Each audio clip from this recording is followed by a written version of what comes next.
నిజామాబాద్ స్థానిక ఎమ్మెల్సీ అభ్యర్థిగా అజారుద్దీన్, కవిత రాజీనామాతో అజారుద్దీన్కి line clear. Jubilee Hills ఎన్నికల సమయంలో పోటీదారుల మధ్య సమస్యను పరిష్కరించడం కోసం గతంలో ఇక్కడ జూబ్లీహిల్స్ నుంచి పోటీ చేసిన అజారుద్దీన్కి ముఖ్యమంత్రి రేవంత్ రెడ్డి మంత్రి పదవిని కేటాయించిన విషయం తెలిసిందే.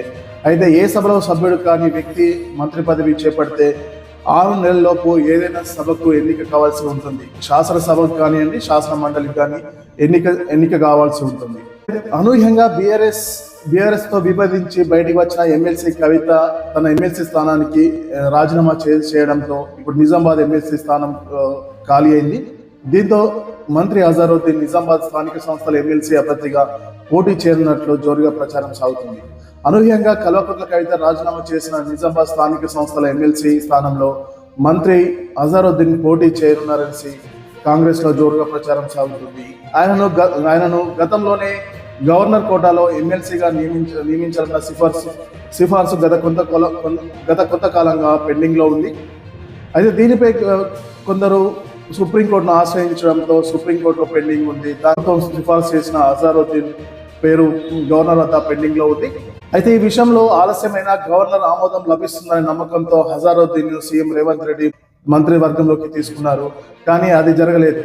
గత ఏడాది అక్టోబర్ 31న ప్రమాణ స్వీకారం చేసిన అజారుద్దీన్ నిబంధనల ప్రకారం 6 నెలలుగా అంటే ఏప్రిల్ 31 కల్లా శాసనసభ లేదా శాసన మండలికి సభ్యుడిగా కావాలి, లేకుంటే మంత్రి పదవి నుంచి దిగిపోవాల్సి వస్తుంది.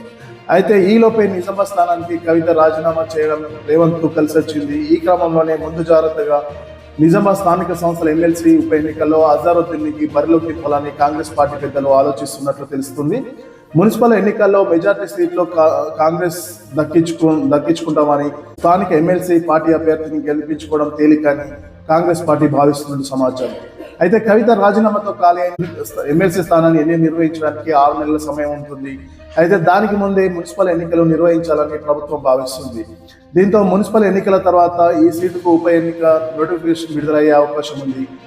స్థానిక సంస్థల ఎమ్మెల్సీ స్థానం పరిధిలోనే కార్పొరేషన్లు, మున్సిపాలిటీలు చెందిన కార్పొరేటర్లు, కౌన్సిలర్లు, జెడ్పీటీసీలు, ఎంపీటీసీలే అందరూ ఎంపీటీసీలే ఓటర్లుగా ఉంటారు. కాబట్టి ప్రస్తుతం రాష్ట్రంలో మున్సిపాలిటీ పరిషత్లు కాలపరిమితి ముగిసి చాలా కాలమైంది. ఫిబ్రవరి 2 లేదా 3వ వారంలో మున్సిపల్ ఎన్నికలు జరిగే అవకాశం ఉంది.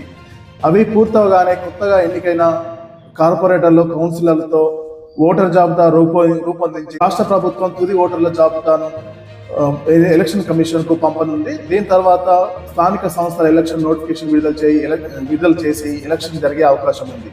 దీంతో స్థానిక సంస్థల ఎన్నికల్లో కాంగ్రెస్ పార్టీ అభ్యర్థి గెలుపు నల్లేరు మీద నడకలాగానే కాంగ్రెస్ పార్టీ ఎన్నిక అనేది లాంఛనప్రాయంగానే ఉంటుందనేసి కాంగ్రెస్ పార్టీ పెద్దలు ఆలోచిస్తున్నట్టు తెలుస్తుంది.